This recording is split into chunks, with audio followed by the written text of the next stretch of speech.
Hey everybody, welcome back to Movie Practice, where I put myself through film school one shitty short film at a time. Today we're going to be talking about Zip, my latest short film, and we're just going to critique it together, see what's good, what's bad, what can be improved on, just like if this was a regular film school and not some guy in his sad apartment. By the way, it's like 5 p.m. here, but if I sound sleepy, it's because it's been raining all day and I've spent the entire day on the couch watching movies, and as soon as this is done, I'm going right back to it because I'm just a sleepy boy. So without further ado, let's get into the short film. I dig the music I ended up with. I was aiming for like a Ry Cooder style slide guitar thing, but I don't own a slide, so I had to play it with a champagne flute on my guitar, which probably looked really stupid and was really hard to play actually, but I think it worked out nice. I like this opening shot. It's got some style to it. I think that's important for opening shots. You're trying to get people to stick around, you know? This wide here, it really, we'll get into it later, but it sets up the wrong 180 degree line, and I immediately cross it in the next cut because their eye line is different, and kind of annoying that literally the second shot sets up the wrong 180 degree line. One of the issues of this whole first scene, of this whole short film really, is just not enough variety of shots. I didn't have good coverage. That was just poor direction.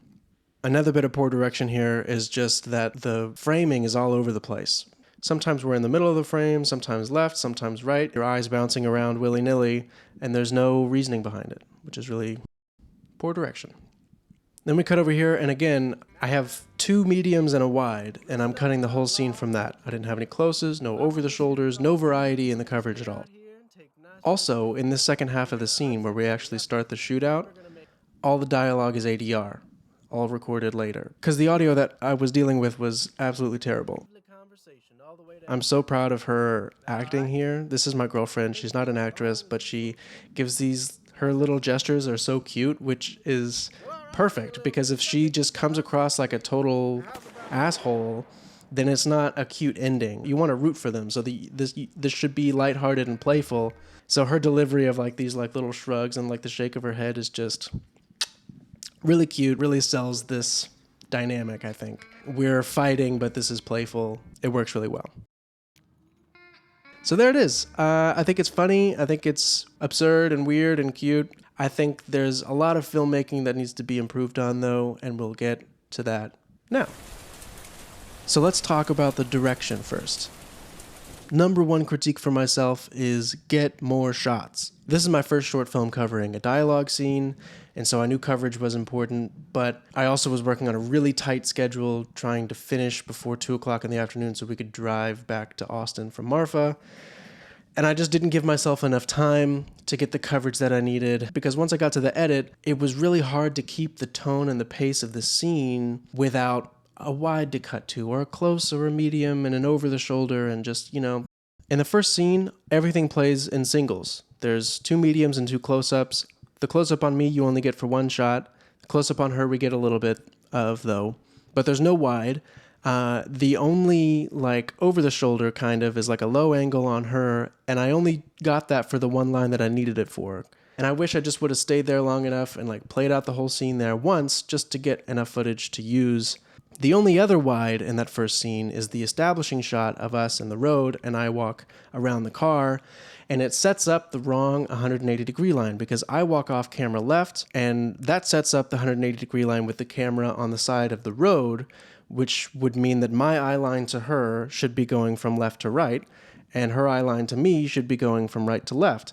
But that's not what I did. I put the camera on the other side, shooting on the side of the desert, and my eye line was going right to left and hers left to right, which isn't the worst thing, but it still sets up the wrong line, and it's confusing for a split second because I'm also not facing her at first, so it kind of creates like a where's he looking, where's his eye line kind of vibe. So I forgot to mention the reason that I crossed the 180 degree line in those singles, and it has to do with the assignment for the short film, which was using the camera to reveal character. It's a simple concept, and it's what gave me the idea for the short film to begin with. One character wants to stay in the desert, one character wants to get back on the road, and underlining those character motivations with the camera is as simple as framing me against the backdrop of the desert and framing her against the car with the road in the background. It's not flashy, it's not calling attention to itself, but this simple idea is revealing character and telling the story visually. So if you turn the sound off, you can probably tell what they're arguing about. So what I really should have done to fix this problem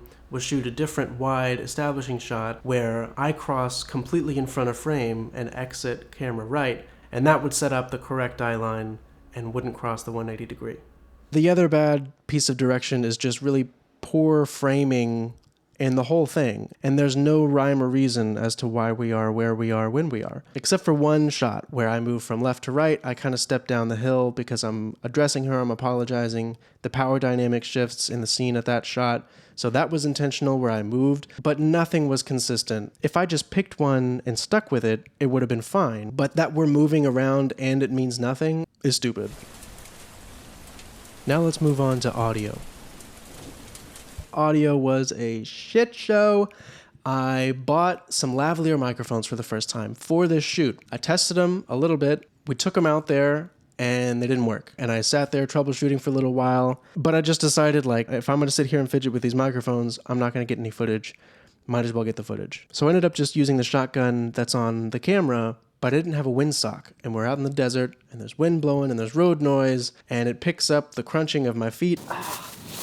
I'm also shooting on a wide lens in medium shots, so the camera is like 6 to 10 feet away, which is not getting the best quality audio. You want the mic right next to you to get really good audio. And the farther it is away, the more you hear the echo of the room and everything else around you. And the one close-up I got where I did bring the camera close enough to get halfway decent audio, I'm like exasperated and I'm like turning my head from side to side. And it was like that scene in Singing in the Rain when she's like got the mic over here and she's... And so I had to literally go in the edit and chop up that audio file and play with the levels to make it sound like it was one consistent volume. Nightmare. In the second scene where we go actually do the shootout, all of that dialogue is ADR, all recorded in my closet. Not even because of like road noise or all the other problems that we had, but because me as an actor, I had the camera right here, and I was supposed to be talking to a character that was at least 20 feet away, but instead my volume, my projection as an actor, I was talking to the camera. If you see us in a wide shot and we're 20 feet away from each other, and then it cuts to a close and I'm talking to her like this, as if she's right next to me, it just doesn't make sense. So I've recorded that again where I tried to project louder so that the volume made sense, but I also couldn't be yelling or else it wouldn't match up with my mouth movements. So that was tricky. ADR is fun though, trying to make it sonically match the other dialogue, putting like little filters on it and stuff to make it sound not in a closet. My little bit of audio engineering and music production experience came in handy there. Next up is cinematography. The lighting was weird. It took a while to find a piece of road where we could film on. We drove like 45 minutes out of our way to try to find this place, but downside of that is that we're too far from the mountains to really have a pretty view, which is really annoying because it's gorgeous down there. And because of the orientation of where that location was on the road, I'm looking straight into the sun and she's beautifully backlit, gorgeous shot on her, but I'm just looking like a dweeb, which works for the story, but not great cinematography. The other issue I had with the lighting is that because I'm shooting myself, she's wearing black, I'm wearing this bright white shirt, so she stands in for me and I set my exposure, and then I step into frame and I'm just a reflector of sunlight. So I messed up the exposure on all of my shots and I'm like at least 2 stops overexposed. I had to fix that in post and that took forever. That was a problem. If you'll notice, everything behind me, clouds. Everything behind her, bright blue open sky.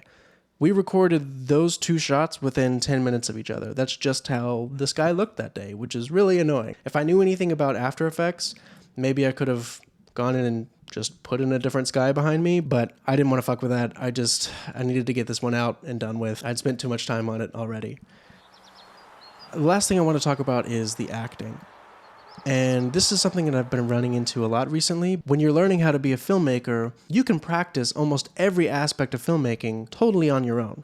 You can write scripts on your own, you can compose shots on your own, you can edit on your own, color correct, sound design, score, you could do all of it on your own, except direct an actor. You need an actor to direct. Translating what's in your head to the actor on the other side of the camera is a big part of being a director, a huge part of being a director, and you can't practice that without another person involved. But right now, I'm just not willing to pay good money for good talent before I even know what I'm doing behind a camera, before I even know what I want out of a performance. So right now I'm working with what I got, which for this short film is just me and my girlfriend. And she has been so supportive of this whole project and wanted to help out as much as she could. So I wrote her this script. It was a totally different story where we're interacting, we're talking the whole time, and I handed it to her and her eyes got real big.